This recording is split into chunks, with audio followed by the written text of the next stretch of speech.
เลข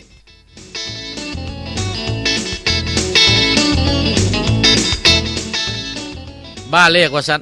ชื่อเรื่องของเพิ่นแม่นบ้าในได้ฟังกันลองเบิ่งดูนางตูน้ำสมุทรบ่อยว่าฮอดมื้อเลขสิออกนี่แม่นหนหวยละซอกนั่นซอกนี่ละเบิ่งนึงผัดฝันเห็นนั่นเบิ่งนึงผัดฝันเห็นนี่มื้อใดมื้อดีก็เลย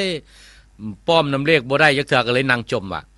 อ้ายชื่อเลขป้าใหญ่ผัดไปออกป้าน้อยชื่อเลขห้อยผัดไปออกเลขห่านชื่อเลขอาจารย์นั่นเป้าหมัก6ผัดไปออกเป้าหมัก7ชื่อเลขเด็ด789ผัดไปออกเลขเต่า567เอ้ยกูเบื่อเด้ชีวิตนี่นำบ่ทันนั่งจมอยู่แล้ว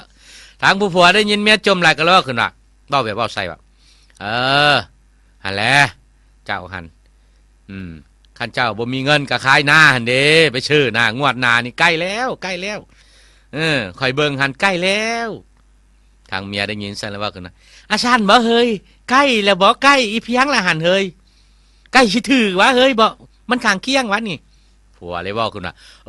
ใกล้ละใกล้มึงสิถูกคันติ